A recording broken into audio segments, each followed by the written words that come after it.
Hello, you're listening to Sarah McCoy, and this is Session 7 of Greatest Stories Undertold, a new weekly podcast series. I've been a Bible teacher at Owasso First Assembly in Owasso, Oklahoma for over 40 years, and I love the way God's Word shows itself practical to today, time after time. This seventh installment is entitled God Guides the Shunammite Woman, and all scripture is taken from the NIV. In 1935, Albert Einstein published a book called The World as I See It. And in that book, he said, coincidence is God's way of remaining anonymous.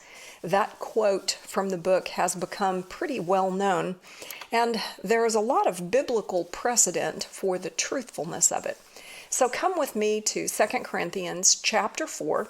It's about 850 BC. And the protege of the prophet Elijah is now the main prophet of the land. His name was Elisha.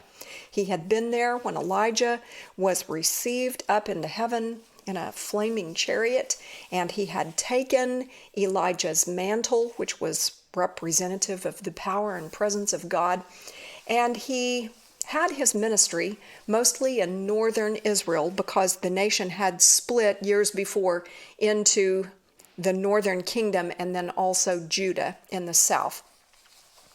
The king who was ruling over the northern kingdom at this time was the son of wicked King Ahab and Queen Jezebel. His name was Jehoram, and sometimes he's referred to as Joram, and he was not a godly man either. And in the book of 2 Kings, the 4th chapter, we get introduced to a very interesting character. She's never named, but the place of her residence is Shunem. So let's begin with verse 8. One day Elisha went to Shunem, and a well-to-do woman was there who urged him to stay for a meal. So whenever he came by, he stopped there to eat. She said to her husband, I know that this man who often comes our way is a holy man of God. Let's make a small room on the roof and put in it a bed and a table, a chair and a lamp for him. Then he can stay there whenever he comes to us. This reminds me of the hospitality that congregations sometimes show when an evangelist comes to town. Oh, you don't need to get a hotel room, you can stay in our home. That used to be the norm. And this lady is convinced he's a man of God, and she wants to show the friendship of their family. And so their family goes to the trouble to make this room on the roof. One day when Elisha came, he went up to his room and lay down there. He said to his servant Gehazi, call the Shunammite. So he called her, and she stood before him. Elisha said to him, tell her, you have gone to all this trouble for us. Now what can be done for you? Can we speak on your behalf to the king or the commander of the army? She replied, I have a home among my own people. What can be done for her? Elisha asked. Gehazi said, well, she has no son, and her husband is old. Then Elisha said, call her. So he called her, and she stood in the doorway. About this time next year, Elisha said, you will hold a son in your arms. No, my lord, she objected, don't mislead your servant, O man of God. So she had already dealt with the disappointment of not having a family. This was a May-December marriage, apparently. Perhaps her parents had arranged it for her because they saw that this well-to-do man would be a stable and secure husband for her. But as time went by, it occurred to her that she was never going to have a family. And that must have been a real heartbreak in that day when a woman was stigmatized if she couldn't have a child. So here is this prophet stirring up all of these dreams that she had had of being a mother and telling her that she's really going to have a son next year. And she doesn't want to be disappointed all over again, so she doesn't even really want to think about it. But the woman became pregnant, and the next year, about that same time, she gave birth to a son, just as Elisha had told her. The child grew, and one day he went out to his father, who was with the reapers. My head, he said to his father. His father told a servant, "Carry him to his mother." After the servant had lifted him up and carried him to his mother, the boy sat on her lap until noon, and then he died. This is all very interesting. We don't know if he was 6 years old or 8 years old or 10 years old, but he either had meningitis or maybe an aneurysm, but suddenly a severe headache caused him to cry out. And the father, who must have been in charge of the entire operation there and was a wealthy landowner, asked a servant to take the child to the mother rather than doing it himself. And she held that boy on her lap as he perhaps cried out. Maybe if it was meningitis, he had a raging fever, who knows? Maybe she rocked him, maybe she called out to God. But he finally went still, and she knew that his life was gone, and she knew that he wasn't breathing anymore. She went up and laid him on the bed of the man of God, then shut the door and went out. She called her husband and said, "Please send me one of the servants and a donkey so I can go to the man of God quickly and return." So here again, very interesting, she doesn't say to her husband, "Come home quick, our child has died." She keeps it all quiet, just asks for a vehicle so she can get to the prophet. "Why go to him today?" he asked. "It's not the new moon or the Sabbath." "It's all right," she said. And keep in mind that this conversation was going back and forth with a messenger who was running from one to the other because they didn't have phones, they couldn't text, and it was taking a while. She must have been very stressed because she simply wanted to get in that chariot and go.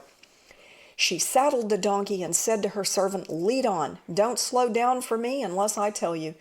So she set out and came to the man of God at Mount Carmel. When he saw her in the distance, the man of God said to his servant Gehazi, "Look, there's the Shunammite. Run to meet her and ask her, 'Are you all right? Is your husband all right? Is your child all right?'" "Everything is all right," she said. So I can see the servant running up to the chariot. The chariot slows down, and the servant asks the driver, "Is everything okay?" And he turns around and says the same thing to the woman. And instead of telling him everything on her heart, she simply faithfully affirms that it is all right. When she reached the man of God at the mountain, she took hold of his feet. So this was unusual and awkward. And Gehazi came over to push her away, but the man of God said, "Leave her alone. She is in bitter distress, but the Lord has hidden it from me and has not told me why." We don't know why the Lord did not tell Elisha ahead of time exactly what was happening, as he had done on other occasions. "Did I ask you for a son, my Lord?" she said. "Didn't I tell you, don't raise my hopes?" So now it's clear to him. This is about the boy. The boy is not with her. He must have died. Elisha said to Gehazi, "Tuck your cloak into your belt, take my staff in your hand, and run. If you meet anyone, do not greet him, or if anyone greets you, do not answer. Lay my staff on the boy's face." But the child's mother said, "As surely as the Lord lives and as you live, I will not leave you." So he got up and followed her. She doesn't want it to be enough that the servant is going to go on Elisha's behalf. She is determined that Elisha is going to come with her. Gehazi went on ahead and laid the staff on the boy's face, but there was no sound or response. So Gehazi went back to meet Elisha and told him, "The boy has not awakened." When Elisha reached the house, there was the boy lying dead on his couch.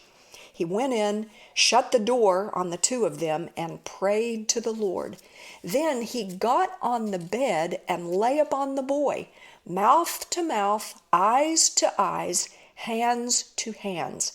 As he stretched himself out upon him, the boy's body grew warm. Elisha turned away and walked back and forth in the room, and then got on the bed and stretched out upon him once more. The boy sneezed 7 times and opened his eyes. So this must have taken a while.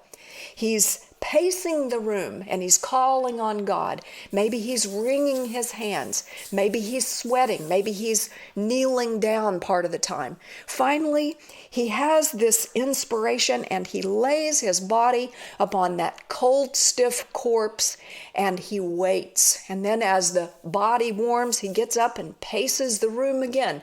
And then he lays on the body again. Such a strange thing to do. And then life came into that child. Elisha summoned Gehazi and said, "Call the Shunammite." And he did. When she came, he said, "Take your son." That's understated, isn't it? She came in, fell at his feet, and bowed to the ground. Then she took her son and went out. Very interesting and wonderful story. But that's not our main focus today. We're supposed to be talking about how God guides the Shunammite. So let's move now from 2 Kings chapter 4 to 2 Kings 8. And a decade or maybe 15 years has gone by, and it appears that the woman's husband has passed away by this time.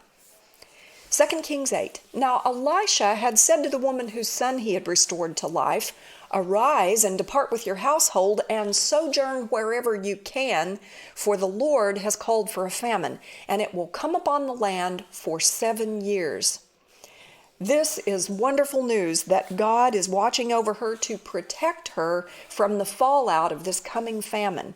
He remembered the woman and he wanted her, because her heart was whole toward him, to be spared these consequences. So the woman arose and did according to the word of the man of God. She went with her household and sojourned in the land of the Philistines 7 years. And at the end of the 7 years, when the woman returned from the land of the Philistines, she went to appeal to the king for her house and her land.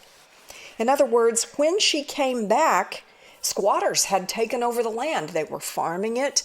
They had inhabited the house or whatever was there. And it wasn't going to be an easy thing for a widow woman to come up to them and say, "Hey, this is my property. You need to go away now."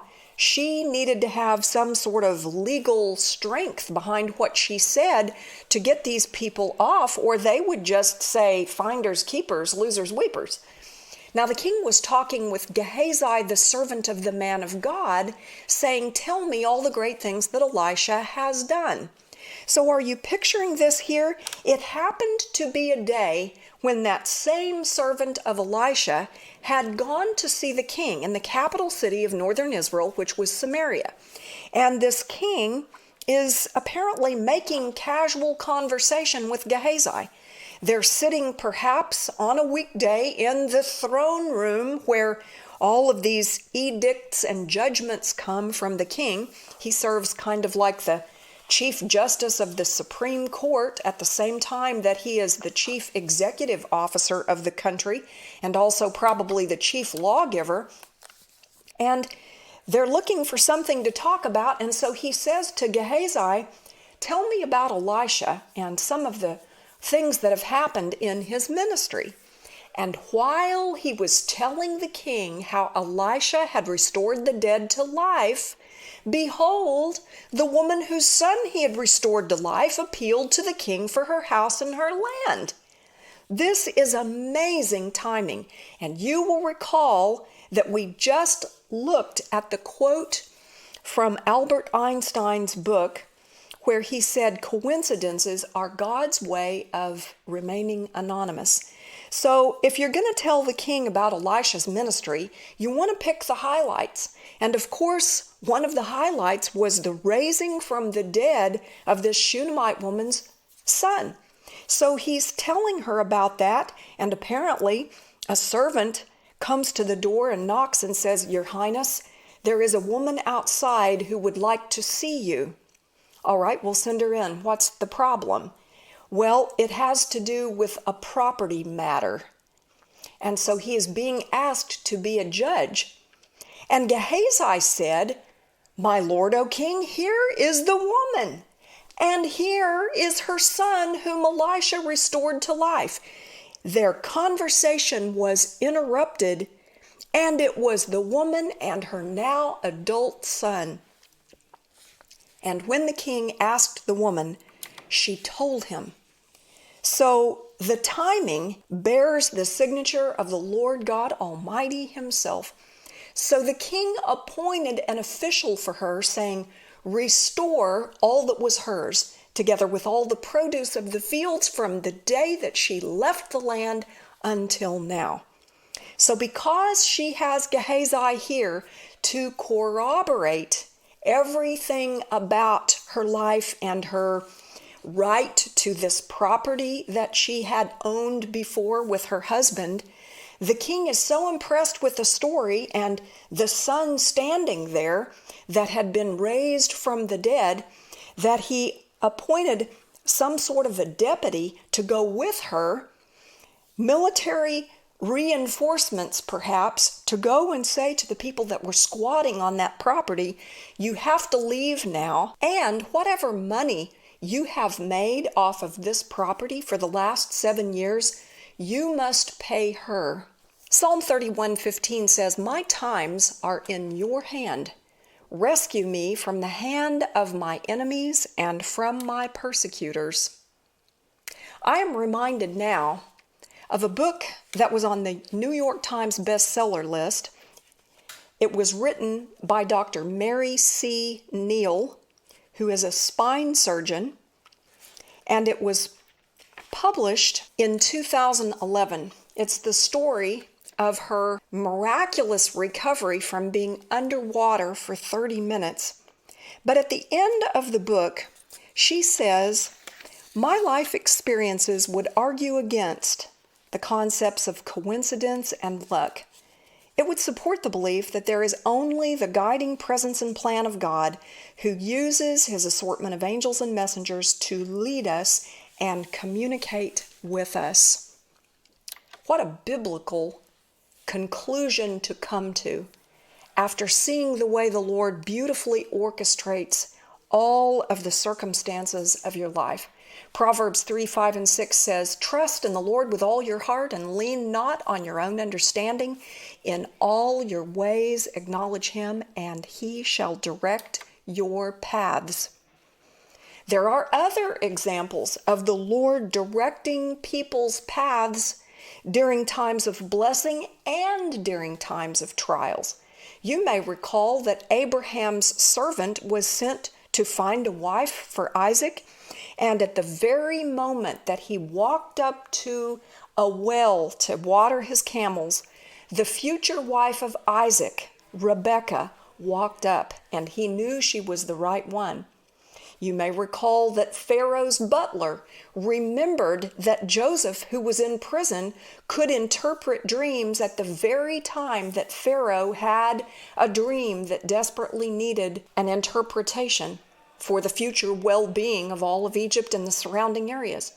You may recall that Esther's cousin that raised her, Mordecai, listened in on a plot to kill King Ahasuerus, and he was able to foil that plot by exposing it, and it was written into history, and at just the right time the king became aware of it as Mordecai's enemy Haman was planning to have Mordecai killed.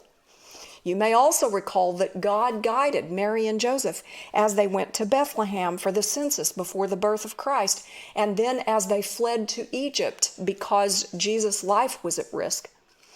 There are times in trials, too, that the Lord is orchestrating the circumstances.